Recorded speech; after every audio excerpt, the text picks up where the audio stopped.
राजस्थान में विधानसभा चुनाव होने वाला है। अब यहाँ पर मात्र 1 से 1.5 महीने बचे हैं। सभी पार्टियाँ अपनी मैनिफेस्टो बना रही हैं। उस मैनिफेस्टो में वो ये मुद्दे रखेंगे कि छात्रों के लिए क्या है, युवाओं के लिए क्या है, महिलाओं के लिए क्या है, क्योंकि इस बार महिला आरक्षण बिल ने पूरे पॉलिटिकल पार्टियों के समीकरण को बिगाड़ दिया है। लेकिन हमारे साथ युवा मौजूद हैं और ये राजस्थान विश्वविद्यालय का परिसर है। यहाँ पर इनसे बात करते समझते हैं कि इनके कौन से मुद्दे हैं जो मैनिफेस्टो में आने बहुत ज़रूरी होने चाहिए। आपको क्या लगता है कि जो सरकार मैनिफेस्टो बना करके ला रही है या जो पार्टियां पेश करेंगी, उनमें कौन कौन से मुद्दे होने चाहिए जो युवाओं के काम के हैं? राम राम साह। सबसे बड़ा मुद्दा तो अभी इस वक्त पेपर लीक का है। हमारे जितने भी बच्चे छात्र यहाँ आकर के तैयारी कर रहे हैं, उनकी तैयारी आकर के अंत में ख़राब हो जाती है जब पता लगता है कि पेपर लीक लगातार क्या पेपर लीक हो सकते हैं। ये तो सिस्टम का मैकेनिज्म पूरा फेल्ड है। आप एक प्रॉपर रिलायबल सिस्टम नहीं बना रहे हैं जो कि एग्जामिनेशन को पूरे मेरिटोक्रेसी के आधार पर कंडक्ट कराए। अंत में बच्चे इंटरव्यू तक भी जा रहे हैं तो इंटरव्यू के अंदर भी रिश्वतबाजी चल रही है, अलग अलग तरह की, जबकि ये बातें सभी के सामने है कि किस तरह से इन दिनों में जितने भी कॉम्पिटिटिव एग्जाम्स हुए उसके अंदर किस तरह से भ्रष्टाचार सामने निकल करके आया है। दूसरी बात जो है, यूनिवर्सिटीज़ के अंदर सीट्स हैं, प्रॉपर सीट्स डिस्ट्रीब्यूशन अभी तक नहीं हो पा रहा है। डिपार्टमेंट्स के अंदर पढ़ाई का और प्लेसमेंट के सबसे बड़ी दिक्कत आ रही है निकल के। तो प्राइवेट यूनिवर्सिटीज़ ज़्यादा अच्छा प्लेसमेंट दे रही है बजाय गवर्नमेंट यूनिवर्सिटी के। जो अपनी यूनिवर्सिटी है, यूनिवर्सिटी ऑफ राजस्थान, जो प्रदेश की हमारे उत्तर और पश्चिम भारत की सबसे बड़ी यूनिवर्सिटी हुआ करती थी एक समय, सबसे मुख्य केंद्र था पूरी शिक्षा का और संस्कृति का। आपका कहना है कि जो शिक्षा होनी चाहिए हो नहीं पा रही है, शिक्षा बड़ा मुद्दा है। आप बताएं ज़रा कि जो मैनिफेस्टो बने वो युवाओं के लिए बने, उसमें क्या क्या मुद्दे हों, कौन कौन सी मांगें आपकी हैं जो सरकारों को, आप पार्टियों को बताना चाहते हैं? सबसे मुख्य मुद्दा तो कि जैसे सरकार जो भी गवर्नमेंट एग्ज़ाम्स की प्रिपरेशन के लिए बच्चों को अनुप्रति योजना कर रही है, उसका बच्चों को अच्छी तरह लाभ नहीं मिल पा रहा। दूसरा मुद्दा, जैसे मेरे बड़े भैया ने बताया कि पेपर लीक का मुद्दा, पेपर लीक के मुद्दे में सरकार उचित कार्यवाही नहीं कर रही। सरकार को पता है कि अपने मंत्री भी इसमें शामिल है, पर सरकार बिल्कुल भी उचित कार्यवाही नहीं कर रही। सरकार को डर लगता है कि ये इन पे कार्यवाही करेंगे तो एक विशेष वर्ग नाराज हो जाएगा। एक विशेष वर्ग के नाराज होने की वजह से सरकार लाखों युवाओं का भविष्य खराब कर रही है। आपका मानना है सरकार कार्रवाई इसलिए नहीं कर रही है क्योंकि उसमें कुछ जातिगत समीकरण बिगड़ेंगे वोट को लेकर के? यह मैं इस चीज़ से बिल्कुल सहमत हूँ आपकी इस बात से। आप बताएं रोहित जी कि जो मैनिफेस्टो तैयार हो रहा है पार्टियों का, उसमें क्या होना चाहिए, क्या मुद्दा होना चाहिए? मैं राजस्थान विश्वविद्यालय का छात्र होने के नाते सबसे पहले राजस्थान की शिक्षा, राष्ट्रीय शिक्षा नीति लागू होनी चाहिए जिससे छात्र अच्छे से पढ़ सके और उसका भविष्य क्या होगा आगे, उसके लिए जागरूकता मिल सके। पहला मुद्दा ये रहेगा। उसके अलावा जो पेपर लीक हो रहे हैं वो बंद होने चाहिए, उसके लिए कड़े से कड़े कानून बने और पूरी पारदर्शिता के साथ में पेपर हो छात्रों के।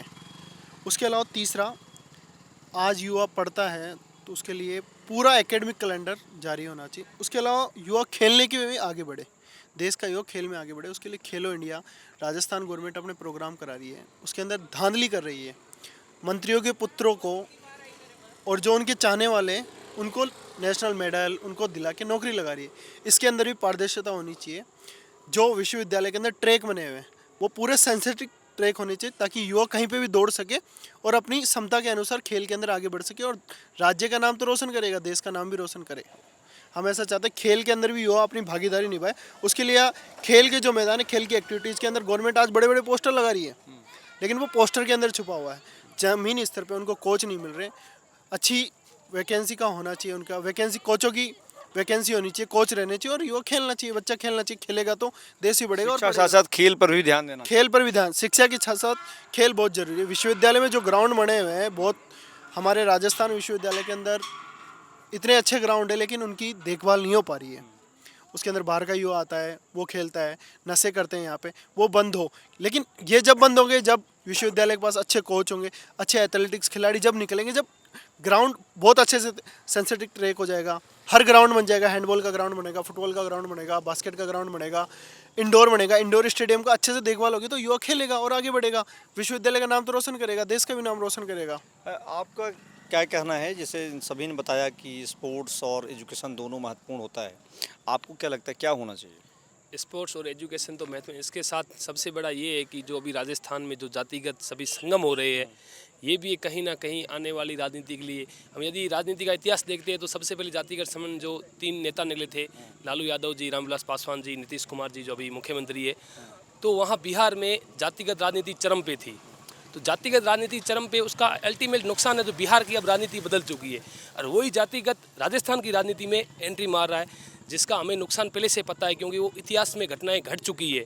तो सरकार से यही है कि सभी, चाहे बीजेपी आए चाहे कांग्रेस आए, उनमें ये जातिगत इनको समीकरण नहीं बढ़े। और दूसरा, मैं जैसलमेर से हूँ, हमारे जैसलमेर में एक क्षेत्र आता है डेजर्ट नेशनल पार्क, तो उसमें बहुत सी जैसलमेर के गांव वगैरह है जहां तो न कोई टावर लग सकता है, न पानी, न मोबाइल, क्योंकि ये डीएनपी की कुछ शर्तें होती है।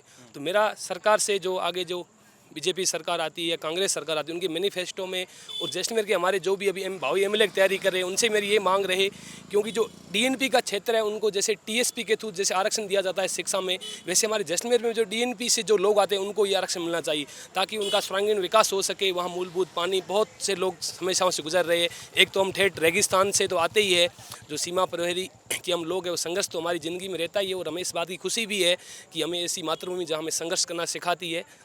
हम कह रहे हैं जो टीएसपी जिस तरीके से वहाँ पर टीचर्स को भी बहाल किया गया, आप चाहते हैं उसी तरह डीएनपी में भी कुछ चीज़ें हों, रोज़गार को लेकर के बड़ी बातें हों, जिससे आप अभी बता रहे थे कि वहाँ पर औद्योगिक इकाइयाँ नहीं हैं, तो रोज़गार बहुत महत्वपूर्ण है। हाँ, रोज़गार भी बहुत महत्वपूर्ण है क्योंकि युवाओं के लिए अब ये भी एक कहीं ना कहीं यथार्थ ही है कि सरकार भी सभी युवाओं को सरकारी जॉब नहीं दे सकती है। इसलिए हमको बिजनेस में ऐसे उद्योग खड़े करने पड़ेंगे जो नए एम्प्लॉयर दे सके, जो युवाओं को रोज़गार दे सके। और जैसलमेर में बहुत बड़ी अभी कंपनियां आ रही है सोलर प्लांट में, तो वहाँ खेजड़ी वृक्ष भी काटे जा रहे हैं। तो सरकार अभी, क्योंकि जैसलमेर अभी शिक्षा के मामलों में इतना जागरूक नहीं, वहाँ के लोगों में इतनी अवेयरनेस नहीं है, अभी भी हम लोग वहाँ कल्चर वल्चर सबसे चीज़ों से जुड़े हुए समावेश के साथ चलते हैं। और जैसलमेर का कोई नेता भी अभी इतने मजबूत नहीं हुए जो राज्य सरकार में आके मंत्री बन सके। अभी तक हमारे किसी भी जैसलमेर जैसलमेर के पोखरण से ही मंत्री हैं इसमें। हाँ, मेरी जैसलमेर विधानसभा से अभी नहीं है, पोखरण से हमारे जैसलमेर पोखरण विधानसभा से हमारे साले मोहम्मद जी जो इस बार अल्पसंख्यक मंत्री है, वो पहली बार मंत्री बने हैं। उनके पिताजी गाजी फकीर भी जैसलमेर की राजनीति में काफ़ी सक्रिय रहे, उनके काफ़ी और पदों में भी प्रधान, जिला प्रमुख उनके परिवार से रहे हैं।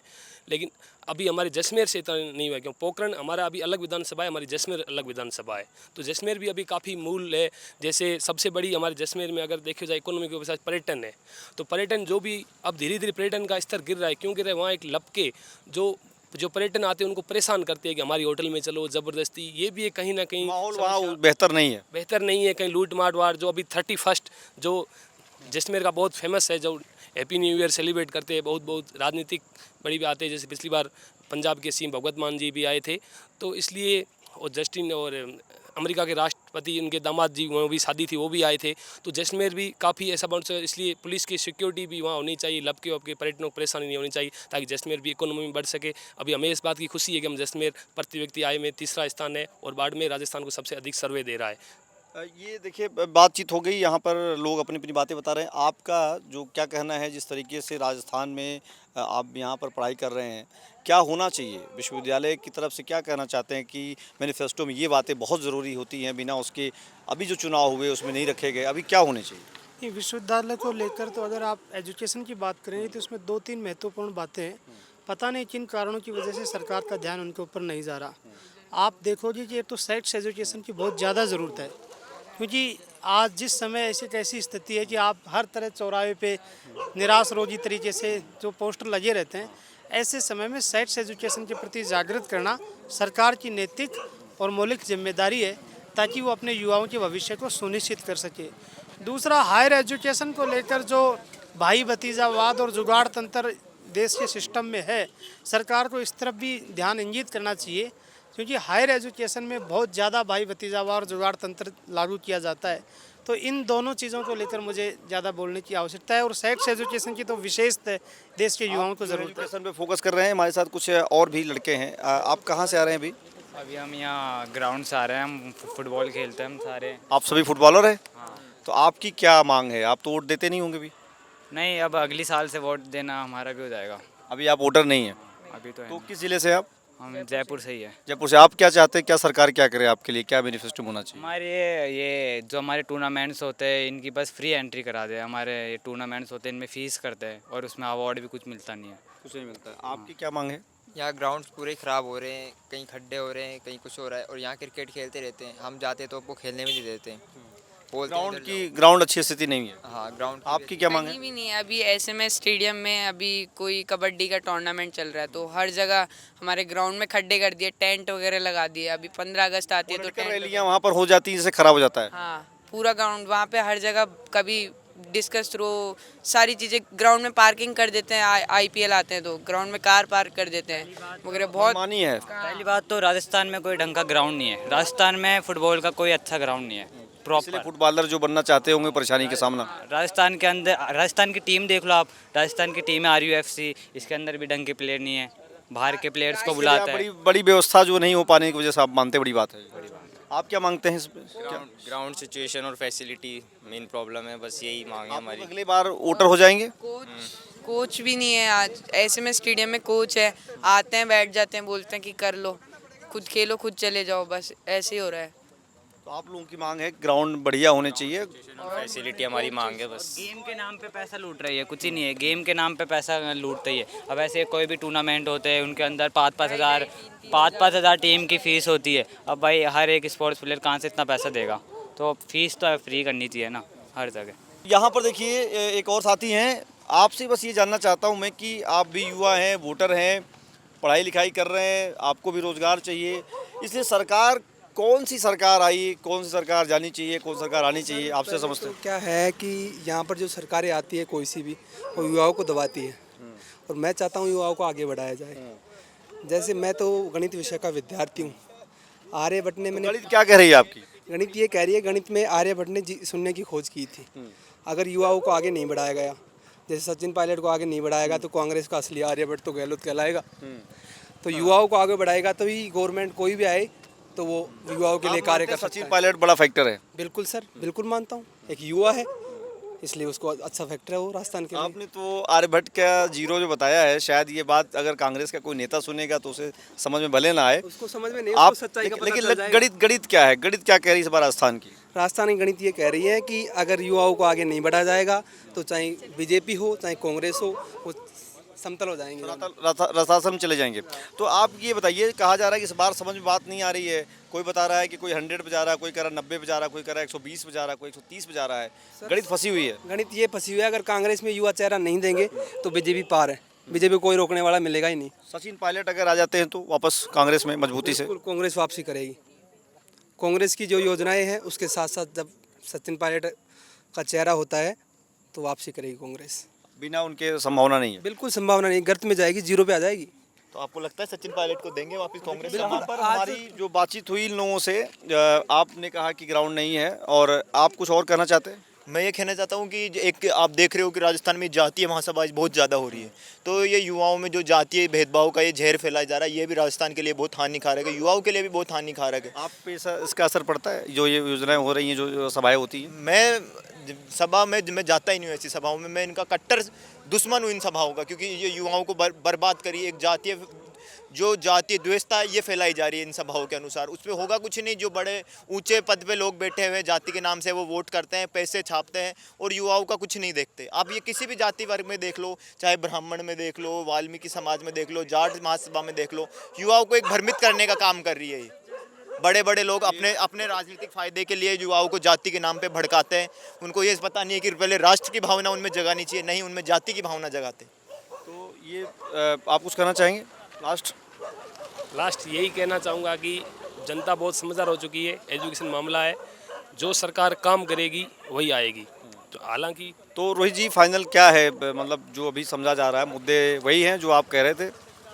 मेरा मानना ये है, सरकार युवाओं के जो मुद्दे हैं, युवा बेरोजगार हो रखा है, तो शिक्षा के जो मुद्दे हैं उनको जो सरकार आगे लेके चलेगी, युवाओं को सॉल्यूशन देगी, वही सरकार आएगी। उसके लिए राष्ट्रीय हित के अंदर और देश के अंदर जो सरकार काम करेगी, हम उसी सरकार को चुनेंगे।